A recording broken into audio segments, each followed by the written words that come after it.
Imagine ser um mago no auge do seu poder, parte de uma ordem milenar, e de repente perceber que sua magia está sumindo do mundo. O que você faria?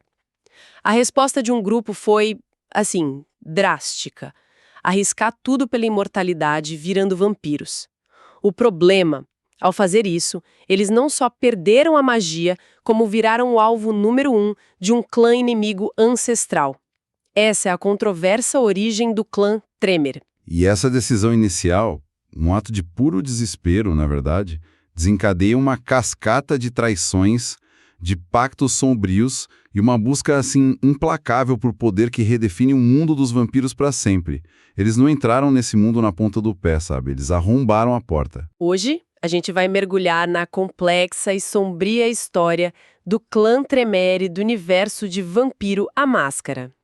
Nossa missão é desvendar como esses magos viraram vampiros, a guerra brutal que eles travaram pela sobrevivência e as escolhas, olha, monstruosas que os transformaram num dos clãs mais temidos e, francamente, mais odiados. Vamos focar nos personagens-chave dessa tragédia. O ambicioso e monstruoso Goratrix, que foi o arquiteto da guerra, e o astuto, metódico Étrios, o arquiteto do poder. E, claro, no ato que selou o destino de todos eles. O pecado original de devorar a alma de um dos vampiros mais antigos do mundo. Certo. Vamos começar por esse ponto de partida que já é chocante. O clã Tremere não nasceu vampiro. Então, eles eram magos da Ordem de Hermes que, de alguma forma, se transformaram. E, ao fazer isso, perderam a fonte do seu poder. Que péssimo negócio. Exatamente. Foi uma aposta desesperada que deu terrivelmente errado no começo. Eles se tornaram imortais, mas vulneráveis sem a sua magia hermética. E para piorar, essa transformação aconteceu no coração da Europa Oriental, bem no território do clã Tzimisce, seus rivais ancestrais. A péssima localização. Péssima. Os Tzimisce viram ali uma oportunidade de ouro, né? Eliminar um inimigo antigo que agora estava fraco e no quintal deles. Uma guerra total e sangrenta foi, assim, inevitável. E o material que a gente analisou tem um detalhe fascinante sobre o ritual de transformação. Ele usou sangue Tzimisce. Fica a dúvida. Os magos atacaram e roubaram esse sangue, ou tudo não passou de um plano dos próprios Tzimisce, sabe? Talvez permitindo que isso acontecesse para criar um inimigo já enfraquecido? Essa ambiguidade é central na história deles.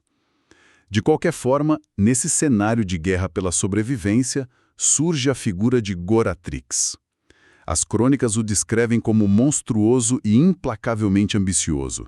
Ele personifica a nova filosofia do clã, pagar qualquer preço pela vitória. Para ele, não existia limite ético. E ele prova isso logo de cara, certo? Com a criação dos gárgulas. Sim, para combater a feitiçaria de sangue e a capacidade de moldar a carne dos Tzimisce, o Goratrix precisava de um exército.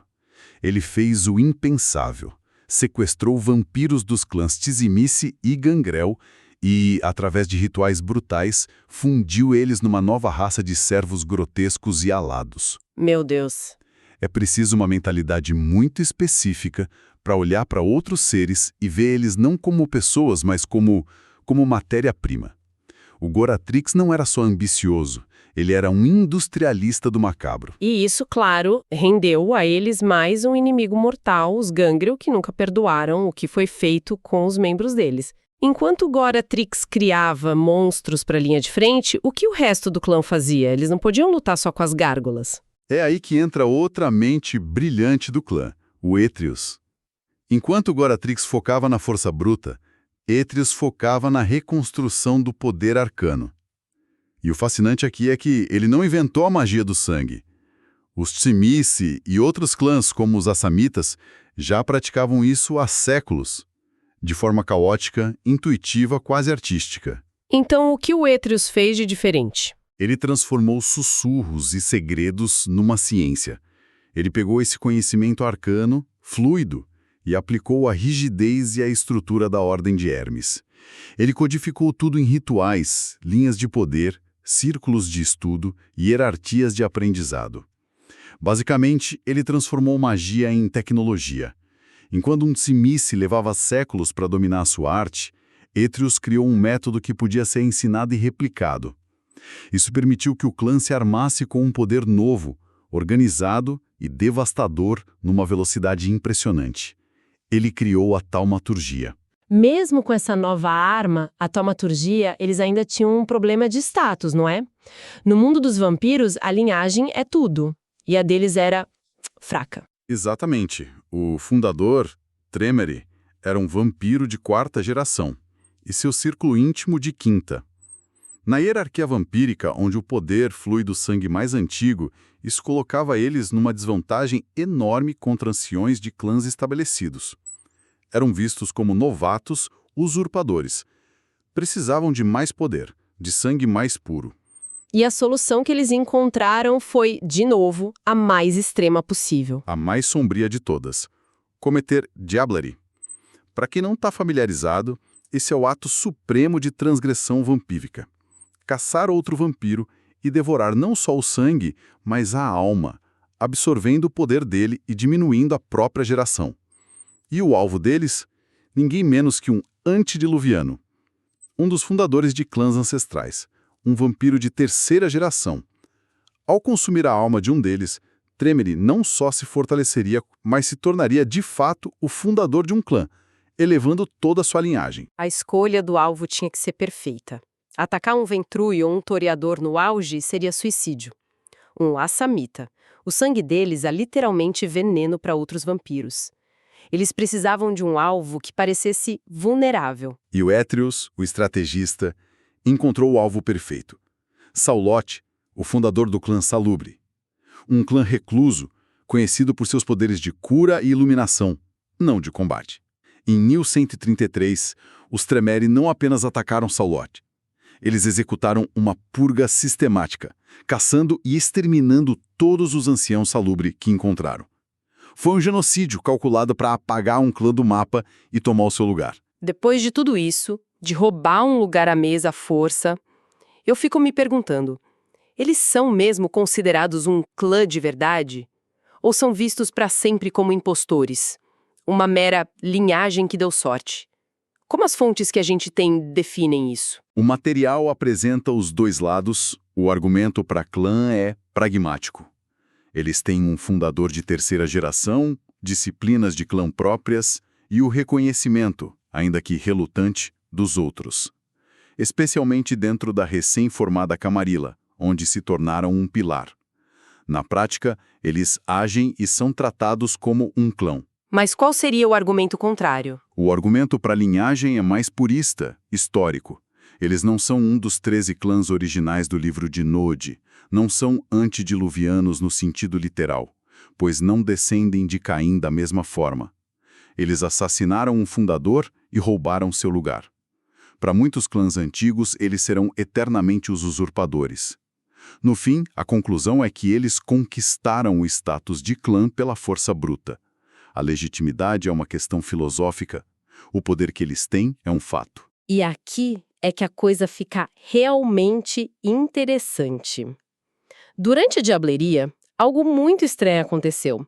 As crônicas descrevem que Saulote não lutou. Ele simplesmente ficou parado, olhou para o Tremere e abriu seu místico 3º olho. Depois, silêncio. Que tipo de reação é essa? Ninguém sabe ao certo, e esse mistério ecoa por séculos. A consequência imediata para o Tremere, o fundador, foi devastadora. A luta para subjugar a alma de um ser tão antigo e poderoso como Saulote dentro de si mesmo o despedaçou. Ele foi forçado a entrar em torpor, aquele sono profundo dos vampiros, para travar essa batalha interna. O poder de um antediluviano não se consome sem um preço altíssimo. Com o grande líder fora de cena, o palco estava montado para intriga política. E ela veio com força total.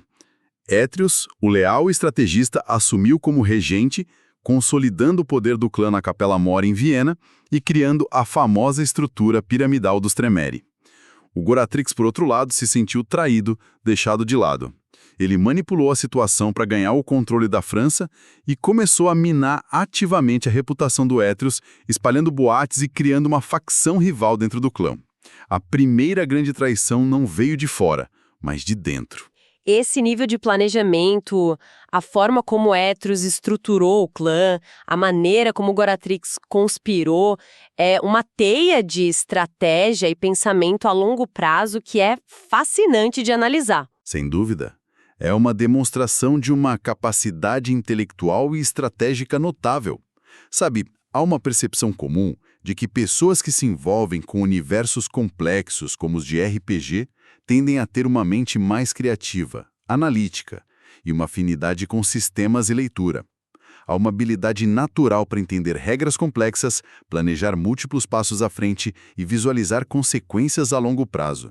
Exato. E esse perfil de pensamento estratégico, essa capacidade de absorver uma montanha de informações e aplicá-las sob pressão, combina muito com o desafio de quem está estudando para provas e concursos de alto nível, seja para o vestibular, um concurso público, carreira militar, a prova da OAB ou a temida residência médica. A dedicação e a estratégia são exatamente as mesmas. É sobre dominar os detalhes sem jamais perder de vista o objetivo final. Assim como os Tremés planejaram meticulosamente sua ascensão, um estudante planeja sua aprovação passo a passo. Pensando nisso, se quem nos ouve é estudante e quer se preparar de verdade com as melhores ferramentas, entra agora em medicob.com.br, baixa o app e aproveita o maior banco de questões do Brasil. Lá tem provas anteriores de todas as instituições, questões comentadas por especialistas, resumos práticos, aulas completas e flashcards prontos para revisar onde e quando quiser. E falando em planos de longo prazo que dão terrivelmente errado, a rivalidade entre Etrius e Goratrix estava prestes a explodir. Sim. Séculos se passam e o fundador Tremer finalmente acorda do torpor. Ao tomar conhecimento da traição e da insubordinação do Goratrix, ele fica furioso e o convoca para um julgamento em Viena. A punição seria, sem dúvida, exemplar e final. A reação de Goratrix? Ele foge. Simplesmente desaparece. Mas isso levanta uma questão crucial que o material aponta. Como todo o clã Tremere é unido por um laço de sangue, um vínculo místico de lealdade forçada ao Conselho dos Sete, em Viena. É uma das forças mais poderosas no mundo dos vampiros, que garante obediência. Como ele pode simplesmente ir embora? A única explicação plausível seria através de um ritual igualmente poderoso capaz de quebrar esses laços. O ritual de Valdelei, a cerimônia profana usada pela seita do Sabá para unir seus membros e quebrar laços de lealdade anteriores. Essa é a grande pista. E ela se confirma. 2 séculos depois, por volta do século XVI, Goratrix ressurge, mas agora ele é um dos líderes do Sabá, os arqui-inimigos da Camarilla e, por consequência, do clã Tremere. Ele funda sua própria linhagem, os Tremere anti-tribo, a tribo oposta. É a traição definitiva. Ele é descrito como o Lúcifer do clã. Ele não apenas trai seus irmãos, mas se alia aos Tzimisk, o mesmo clã que eles quase exterminaram séculos antes, tornando-se seus consejeiros arcanos. É uma afronta tão profunda que o clã Tremere nunca perdoou. E isso nos leva a uma teoria incrível que conecta tudo. O ritual original de transformação usou sangue de Tzimisk. A criação dos gárgulas usou sangue de Tzimisk. O Goratrix foi o responsável por ambos os rituais. A pergunta que fica no ar é: será que todo Tremere carrega uma semente do sangue de Tzimisk dentro de si desde o início? Uau! Se isso for verdade, a guerra deles contra os Tzimisk não foi apenas contra um inimigo externo, mas também uma guerra contra uma parte de si mesmos. Uma parte que o Goratrix, no final, decidiu abraçar completamente. Exatamente. Goratrix estabelece sua base na cidade do México, o coração do poder do Sabá na América do Norte, e lidera sua linhagem por séculos. Tudo parece estável, uma guerra fria de séculos entre as duas facções do clã. Até que, por volta de 1998, algo misterioso e cataclísmico acontece com o fundador, Tremere, lá em Viena. Apenas o círculo interno de líderes sabe o quê. E a consequência imediata desse evento desconhecido é chocante e global. Todos os Tremere antitribo, no mundo inteiro, morrem instantaneamente. De uma hora para outra, a linhagem inteira, incluindo Goretrix, é aniquilada, seus corpos se desfazendo em cinzas. Os boatos, claro, são muitos. O material lista várias possibilidades. Será que o Tremere finalmente venceu a batalha interna e subjugou a alma de Saulot? Ou será que ele perdeu essa batalha? Há relatos de que o Éteros foi visto na cidade do México pouco antes do evento. Teria sido um ritual de extermínio em massa, a vingança final do clã? A verdade permanece um mistério absoluto. Um gancho narrativo deixado em aberto para ser explorado nas crônicas do jogo. É um final que gera muito mais perguntas do que respostas, o que é perfeito para esse universo. Então, no final das contas, o que tudo isso significa? A gente tem um clã nascido da traição de seus próprios ideais com o Magus, que pagou um preço monstruoso em sangue e almas para alcançar o poder, apenas para ser quase destruído pela traição de um dos seus? A história deles é um ciclo de ambição, sigilo e as consequências inevitáveis de seus próprios atos. O poder que eles tanto buscaram, a imortalidade e o domínio da magia do sangue, se tornou sua maior fraqueza e a principal fonte de seus conflitos, tanto internos quanto externos.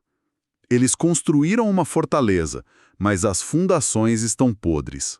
Olha, e para deixar uma última reflexão para quem nos escuta, as crônicas dizem que Saulot não lutou, que ele apenas abriu seu terceiro olho antes de ser consumido.